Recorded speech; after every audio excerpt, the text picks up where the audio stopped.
जय हिंद। भारत का खूबसूरत राज्य मणिपुर पिछले 2 महीनों से ज्यादा वक्त से आग में झुलस रहा है।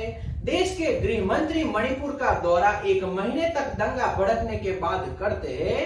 वहां के आम लोगों को समझाया जाता है कि आपने जो हथियार पुलिस और आर्मी से लूटे वह वापस अपने एरिया के पुलिस स्टेशन में जमा करवा दीजिए। फिर दूसरे दिन से बहुत से लोगों ने अपने हथियार पुलिस स्टेशन में जमा करवाने शुरू भी कर दिए, लेकिन जिस तरीके से हथियारों को लूटा गया था उसमें से तकरीबन 10% के करीब हथियार ही वापस लौटाए गए। यानी कि आप मान लीजिए कि 1000 में से 100 ही हथियार लौटाए गए और उससे भी ज्यादा गृह मंत्री वापस दिल्ली लौटे और तुरंत वहां पर दंगे भड़क उठे और बहुत से लोगों ने अपनी जान भी गंवाई। फिर उससे तकरीबन 25 दिन के बाद गृह मंत्री ने दिल्ली में सर्वदलीय बैठक बुलाई और सर्वदलीय बैठक में सभी पॉलिटिकल पार्टी के नेताओं को यह बताया गया कि हाल में मणिपुर में कैसे हालात है और इस हालात से कैसे निपटा जाएगा, यह गृह मंत्री की ओर से बताया गया।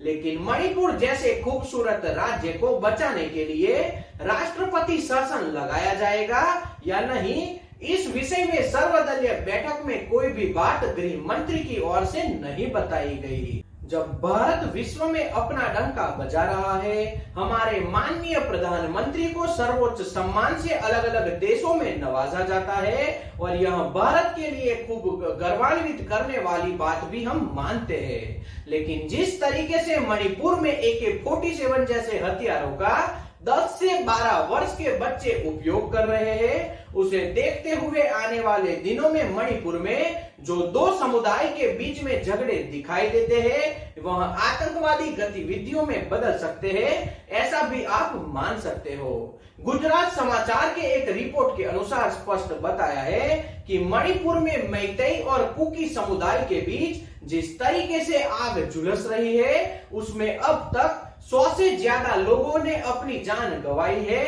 यह गवर्नमेंट की ओर से मिले आंकड़ों के अनुसार हम आपको बता रहे हैं। एक बयान में मणिपुर के मुख्यमंत्री बीरेन सिंह ने यह भी बताया कि मणिपुर में KYKL नाम का एक आतंकवादी संगठन इस वक्त सबसे सक्रिय है और इसी संगठन के द्वारा मणिपुर में दंगे भड़काए जा रहे हैं। आर्मी और आसाम राइफल के जवानों को पता चला कि इस संगठन का मुखिया और उनके कोई साथी कोई एक गांव में छिपे हुए हैं, ऐसा उनको पता चला और आर्मी ने आधी रात को ऑपरेशन चलाया और इस संगठन के मुखिया समेत कुल 12 आतंकवादियों को आर्मी ने अरेस्ट कर लिया। और इसी के चलते ऐसा माना जाने लगा था कि मणिपुर में आने वाले समय में दंगे रुक जाएंगे, क्योंकि उनका जो आतंकवादी संगठन का मुखिया था उसे अरेस्ट कर लिया गया था। लेकिन 1500 से ज्यादा नागरिकों के एक ग्रुप ने चारों तरफ से आर्मी के वाहनों को घेर लिया, जिस ग्रुप में बच्चे और महिलाएं भी शामिल थी, ऐसा बताया जा रहा है। और इसी के चलते आर्मी ने जवाबी कोई भी कार्रवाई नहीं की, क्योंकि सामने बच्चे और औरतें थी और इस झुंड ने यह 12 लोगों को आर्मी के चंगुल से छुड़ा लिया। इसी तरह के कुछ न्यूज हाल में हमको दिखाई देते हैं। अब कहीं ना कहीं यह भी लगता है कि सरकार की ओर से बहुत सी कोशिशें हो रही है कि देश के गृह मंत्री मणिपुर का दौरा करते हैं और लोगों को समझाया जाता है। फिर असम के मुख्यमंत्री, जहां पर भारतीय जनता पार्टी की सरकार है और उनके ही मुख्यमंत्री है, वह मणिपुर का दौरा करते हैं और दोनों समुदाय के मुखिया को एक साथ बिठाकर समझाने की कोशिश की जाती है। लेकिन फिर भी वहां के लोग, खासकर दोनों समुदाय को समझाने के लिए राजी नहीं होते। यानी कि दोनों समुदाय अपनी बात पर अड़े हुए हैं और इसी का नतीजा है कि आज मणिपुर आग में झुलस रहा है। भारत के बहुत से विपक्षी पॉलिटिकल पार्टियां और जितने भी देश के रक्षा से जुड़े जानकार हैं, उन सब का यही मानना है कि मणिपुर में राष्ट्रपति शासन इस वक्त लग जाना चाहिए और जितने भी त्रासवादी संगठन है उन सभी का सफाया हो जाना चाहिए ताकि मणिपुर को बचाया जा सके। लेकिन केंद्र सरकार राष्ट्रपति शासन कब लगाएगी, यह आने वाले दिनों में ही पता चलेगा, क्योंकि हाल तक अब तक कहीं कुछ भी नहीं बताया गया कि राष्ट्रपति शासन लगाया जाएगा या नहीं। मणिपुर में KYKL संगठन 1994 में बहुत से आतंकवादी संगठनों को साथ में मिलाकर बनाया गया।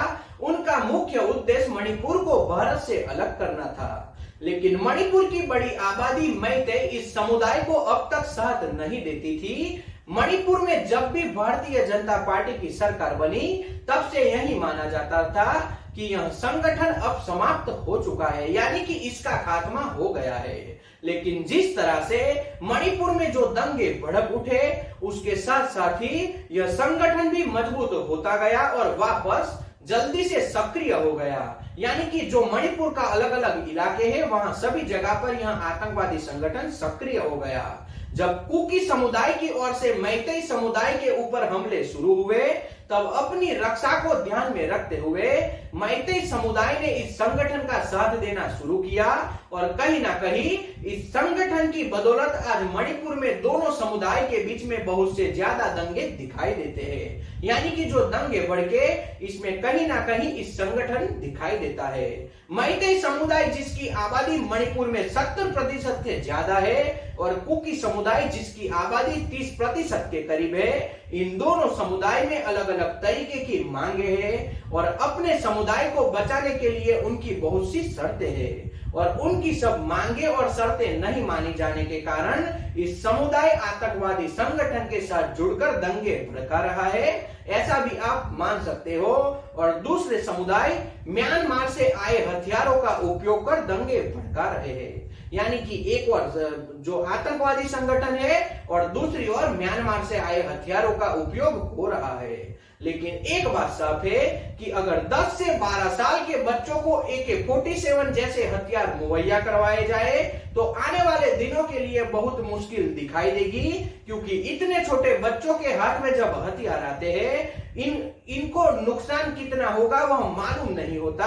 तो शायद ऐसा भी हो सकता है कि एक ऐसा वक्त आए कि जो भी उनको दिखाई देगा, उनको वह गोलियों से छल्ली कर देंगे और यह वक्त भारत के लिए बहुत मुश्किल वक्त होगा।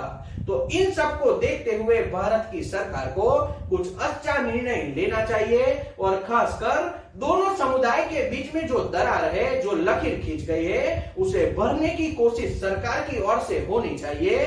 दोनों समुदाय की ओर से जो मांगे रखी जाती है, उनके द्वारा जो शर्तें रखी जाती है, उस पर तत्काल प्रभाव से विचार होना चाहिए।